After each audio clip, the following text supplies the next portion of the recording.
FATF کے اجلاس سے پہلے ایک دن دہشت گردی کا جو لاہور میں حملہ ہوا وہ بھی انڈیا نے کروایا، وہ بھی ہندوستان نے کروڑوں روپیہ دے کے مینج کیا، اور یہ پاکستان کی پولیس کو کریڈٹ جاتا ہے کہ پاکستان کی پولیس نے یہ بھی انڈیا کی موو کو پکڑا، اور جو سٹاک ایکسچینج پر انڈیا کی را کی موومنٹ تھی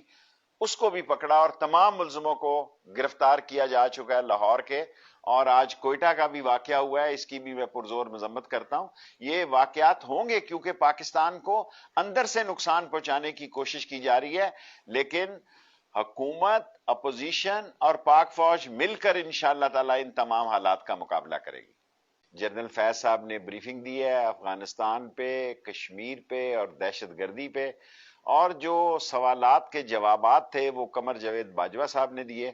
اور بہت اپوزیشن کا رویہ بھی زبردست تھا، اور قومی سلامتی کے مسئلے میں آج ایسا دکھائی دے رہا تھا کہ سارا ملک ایک ہے، سارا ملک پاک فوج کے پیچھے کھڑا ہے، اور سارا ملک جو ہے چاہتا ہے کہ امن کے لیے ہم پوری کوشش جاری کریں، لیکن جنگ کے لیے ہماری سرزمین استعمال نہ ہو۔ اور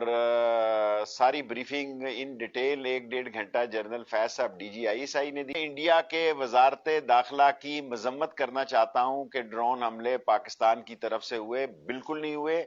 انڈیا کی وزارت داخلہ غیر ذمہ داری کا غلط الزام لگا رہی ہے اور بھونڈا الزام لگا رہی ہے۔ انڈیا کی وزارت داخلہ کے پاس کوئی ثبوت ہے تو وہ میدان میں لائے۔